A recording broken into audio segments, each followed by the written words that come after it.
السلام عليكم، ازيكم؟ أنا يوسف. في الفيديو القصير ده هنقول ازاي نبدأ في مجال الميديا باينج وهنجاوب كمان هل المجال ده فعلا بينتهي؟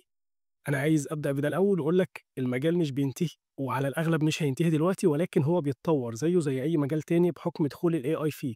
حتة إن المجال بينتهي دي حاجة أنا بسمعها في المجال من أول ما جيت أدخل المجال من حوالي 3 سنين تقريبا، فما تقلقش مش هينتهي دلوقتي وأنت بتدخل، هنستنى شوية كمان.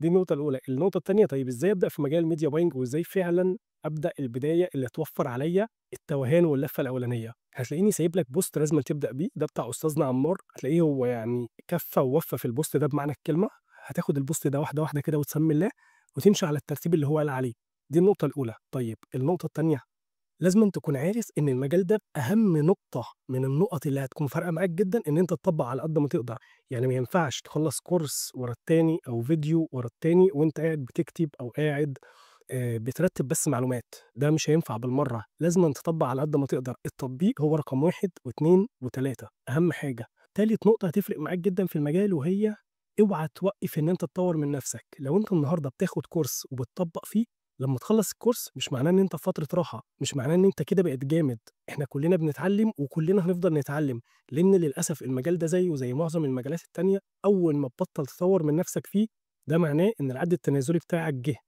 عشان تطلع من السوق، فدي حاجة مش كويسة جدًا، فدايمًا، دايمًا خلّيك على أساس إن أنت تطوّر نَفْسك فيه. ما تنساش إن أنت تتابعني في القناة، لإن هتلاقي إن أنا بانزّل tips and tricks للmedia buying وكمان للSEO وقريب جدًا كمان حاجات تهم صحتنا، أشوفك الفيديو الجاي، سلام.